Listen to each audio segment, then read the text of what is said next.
से इंटरेक्ट करो, चिंता की बात मत करो। तब तुम्हें पता चलेगा, जब तुम इंटरेक्शन करते हो ना, तो तुम्हें पता चलता है कि यार मेरी गलती कहां थी। मेहनत करने से कुछ नहीं होता।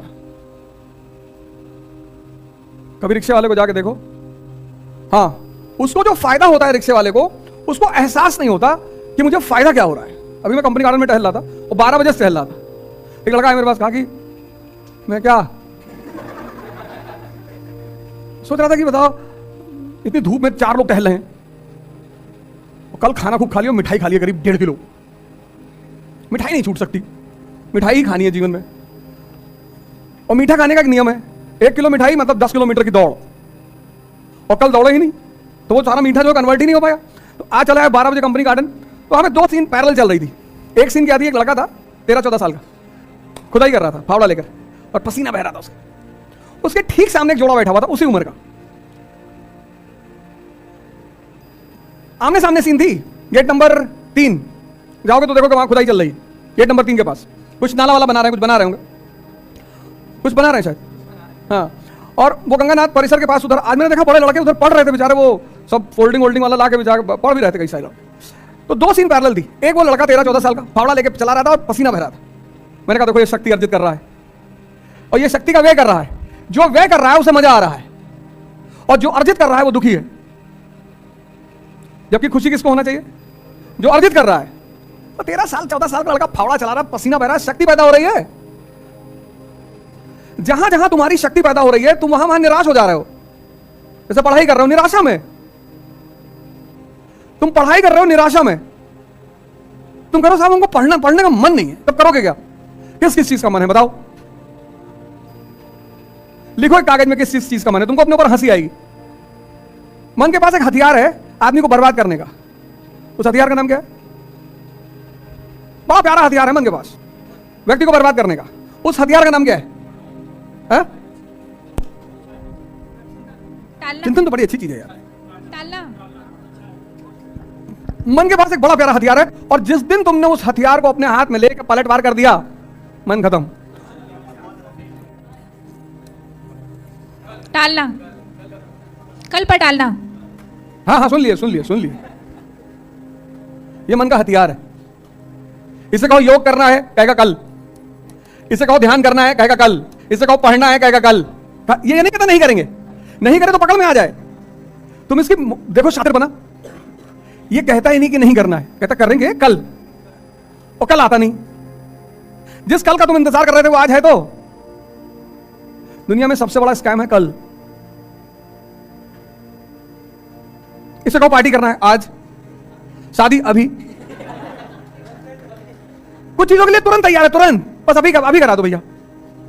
अगर तुमने इस चीज को रिवर्स कर दिया कि आज पढ़ेंगे कल पार्टी करेंगे, जैसे कि तुमको कल पे टलवाता है ना, तो जिन चीजों को ये तुमको कल पे टाल रहा है तुम उससे कहते हो कि नहीं आज पढ़ ले 4 घंटा, और इसको तुम छोटे छोटे टारगेट दिया करो। इसकी एक और दूसरी कमी ना बन, ये बड़ा टारगेट बनाता है।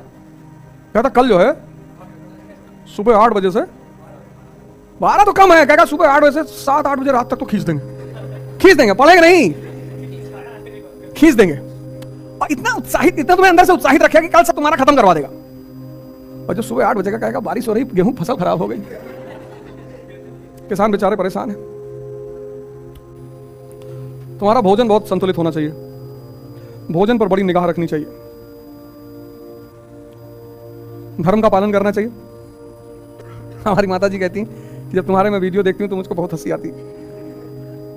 बचपन से देखा है ना, लेकिन आज वो चीजें इतना काम आ रही हैं, इतनी कोई डरा नहीं पा रहा है।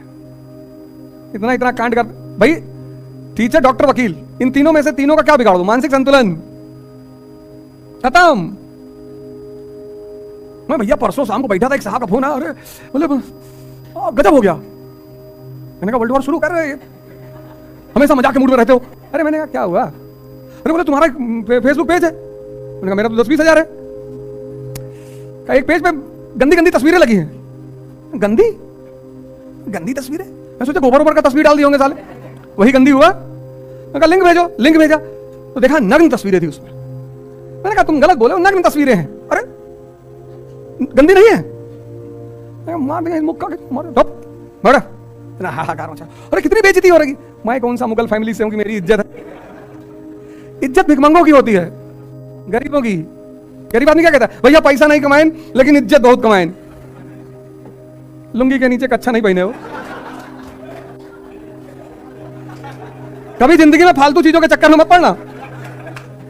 अगर तुम जीवन में फालतू की चीजों के चक्कर में पड़े तो तुम गए, तुमको समाज उलझा देगा, तुमको समाज उलझा देगा। मेरी शादी थी यहीं इलाहाबाद में हुई, ससुराल में यही है, इसीलिए यहां टिके रहने का पर मैं जाता नहीं कभी। और जब मैं जिस दिन 1 मई को शादी हुई थी, आ रही 1 मई, मैं यहां पहुंचा, दाढ़ी बड़ी, टी शर्ट पहने, जीन्स पहने और वो शूज। तुम्हारे एक सीनियर थे, कहीं भैया तुम्हारी शादी है आज। हमने कहा तो? अरे बोले दाढ़ी वाड़ी तो बढ़वा लो यार। अरे मैंने कहा सर कैसी बातें कर रहे हो, दाढ़ी से शादी होगी? तो यही एक दुकान है आगे, जो खादी आश्रम वाली लाइन नहीं है, सिविल लाइंस में उस तरफ मेन मार्केट जो है सुभाष चौराहा वाली, वहीं पे एक आरिफ भाई दुकान है। तो वो बेचारे उनको बुलाए, कहा पागल वागल हो, बेइज्जती हो जाएगी। कोई बेइज्जती नहीं होगी, मिडिल क्लास की कोई बेइज्जती नहीं होती, तुम चिंता मत किया करो। ये जो शाही वर्ग है ना, ये हम लोग को 2-3 बातों पे डराता है, कहता तुम्हारी इज्जत चली जाएगी। गई है ही नहीं, ये तुमको इन सब चीजों से बांध लेगा, डराएगा तुमको, जेल चले जाओगे। हाँ तो इतने राजनेता जेल गए, किसी की इज्जत गई? मनीष सिसोदिया अंदर, राहुल गांधी जी जाने की तैयारी कर रहे हैं, करे जमानत नहीं ले रहे हैं, जमानत ही नहीं ले रहे हैं। पार्टी परेशान है कि भैया जमानत तो ले, हाई कोर्ट में अपील करो, अपील ही नहीं करेंगे। चुनाव आ गया, वो राहुल जी जेल चले जाएंगे, उनकी बहन घूमेगी देश भर में, मेरे भाई को बंद कर दिया। लालू जी इतने दिन अंदर रहे, और हमारे श्रद्धेय भगवान कृष्ण पैदे भाई हुए। ये सब टेंशन मत दिया करो फालतू का। देखो हमारे गांव में, हमारे घरों में, कभी कभी हमारे परिवारों में तुम देखो पैसा नहीं है, लेकिन इस फालतू की चीज के लिए लोग ब्याज पे पैसा लेके काम करते हैं। सबने देखा होगा, कोई ऐसा थोड़ी मैंने देखा है, सबने देखा होगा। हाँ बिटिया बड़ी वाली जब हुई तो माता जी ने कहा मुंडन करना पड़ेगा, करवा लो, कम से कम 500 आदमी खाने आएंगे। मैंने कहा गांव लूटने जाना है, 500 आदमी खाने, 2-4 लोगों को खिला दो।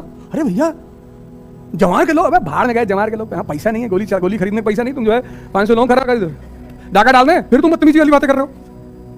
अरे तो कहां से दें तुमको पैसा? उन्होंने कहा फालतू की कोई नाटकबाजी घर में नहीं होगी, मुंडन कराइए और 2-4-5 लोग जो है उनको भोजन कराइए और खत्म।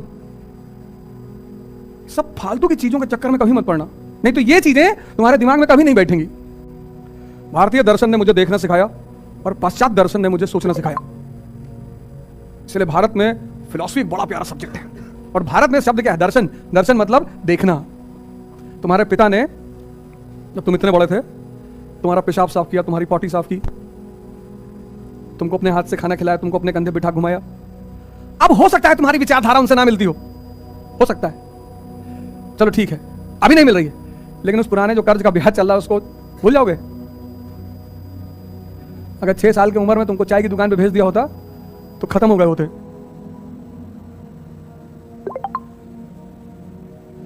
आज मैं लोगों को क्या देता हूं, अरे हमारा पापा हमारे को विचार थोप रहे हैं, कोई बात नहीं।